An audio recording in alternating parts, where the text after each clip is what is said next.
उत्तर प्रदेश की शिक्षा व्यवस्था को लेकर एक बड़ी खबर सामने आई है। यूपी बोर्ड ने प्रदेश के 465 विद्यालयों की मान्यता समाप्त कर दी है। यह कार्रवाई उन स्कूलों के खिलाफ की गई है जहां पिछले 2 शैक्षणिक सत्रों से न तो पढ़ाई हो रही थी और न ही किसी छात्र ने बोर्ड परीक्षाओं में हिस्सा लिया था।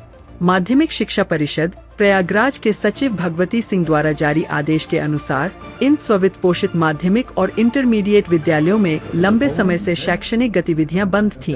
जांच में पाया गया कि कई विद्यालय केवल कागजों पर संचालित हो रहे थे और वहां छात्रों की उपस्थिति या शिक्षण कार्य का कोई रिकॉर्ड नहीं था।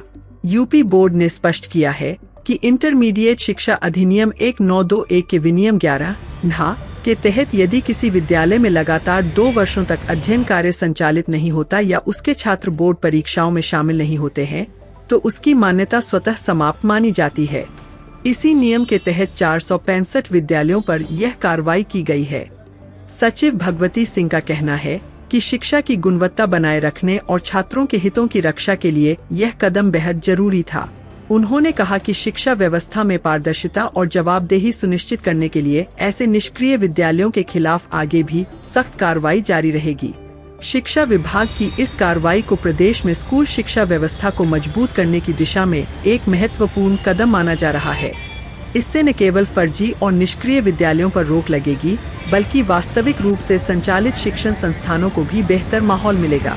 फिलहाल यूपी बोर्ड के इस फैसले ने प्रदेश भर के विद्यालय संचालकों को साफ संदेश दे दिया है कि नियमों की अनदेखी अब किसी भी कीमत पर स्वीकार नहीं की जाएगी।